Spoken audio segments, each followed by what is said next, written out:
उपाध्यक्ष महोदय, स्वाधीनता के पश्चात देश में सार्वजनिक क्षेत्र का उदय मुख्य रूप से इस लक्ष्य से हुआ कि विशेष महत्व के उद्योगों के विकास का दायित्व सरकार संभाले।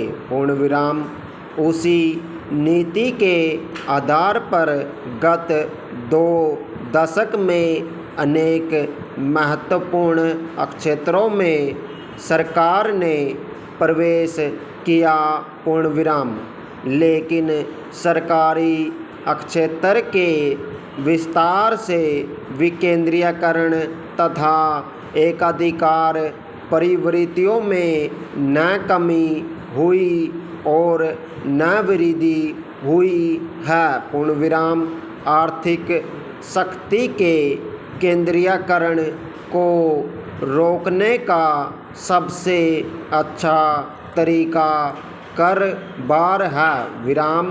लेकिन हमारे यहाँ की कर व्यवस्था से वह लक्ष्य कृषि आय पर कर मुक्ति तथा अविभक्त हिंदू परिवार के कारण पूरा नहीं होता।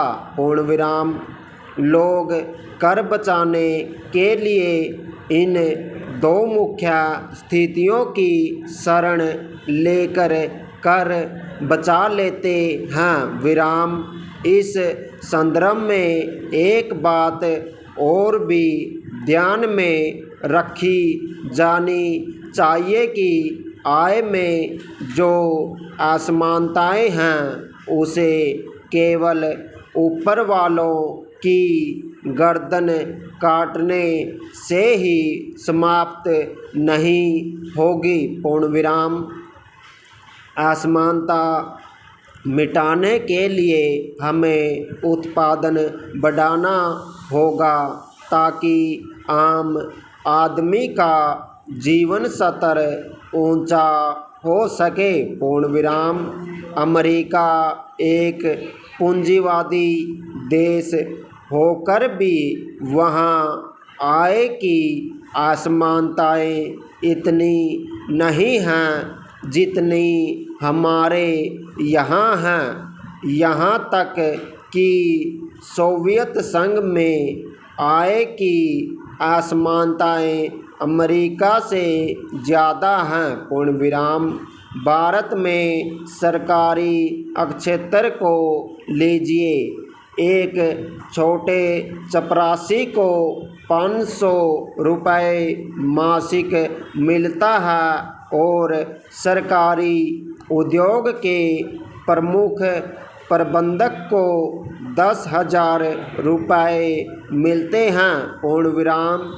इस प्रकार सरकारी क्षेत्र में ही यह अंतर 20 गुना है, जबकि निजी क्षेत्र में तो यह अंतर सैकड़ों गुना तक है। लेकिन अमेरिका में यह अंतर 10-15 गुना से ज़्यादा नहीं है। नया पैरा।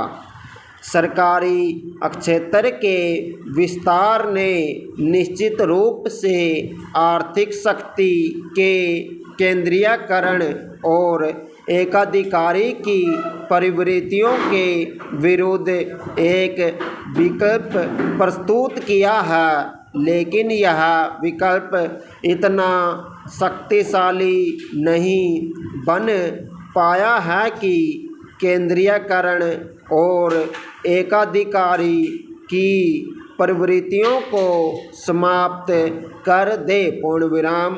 राष्ट्र के 3500 करोड़ रुपए के विनियोग सरकारी क्षेत्र में करके भी हम उस विनियोग से इतने लाभ एवं परिणाम नहीं प्राप्त कर सके हैं जितने हमें प्राप्त करने चाहिए।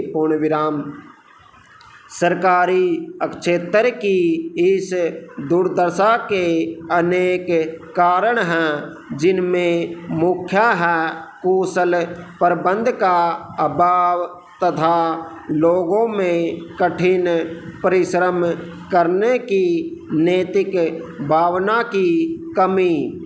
आज चारों ओर भ्रष्टाचार का बोलबाला है। पूर्णविराम। छोटे से कर्मचारी से लेकर बड़े बड़े अफसरों तक में यह भ्रष्टाचार फैला हुआ है। पूर्णविराम।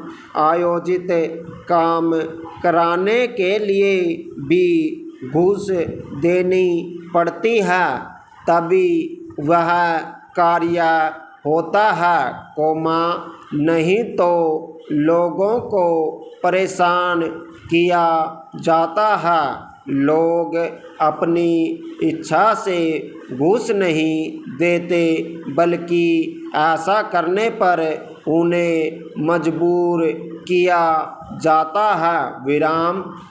इसको दूर करने के लिए कुशल प्रबंध तथा लोगों को नैतिक बनाए जाने की आवश्यकता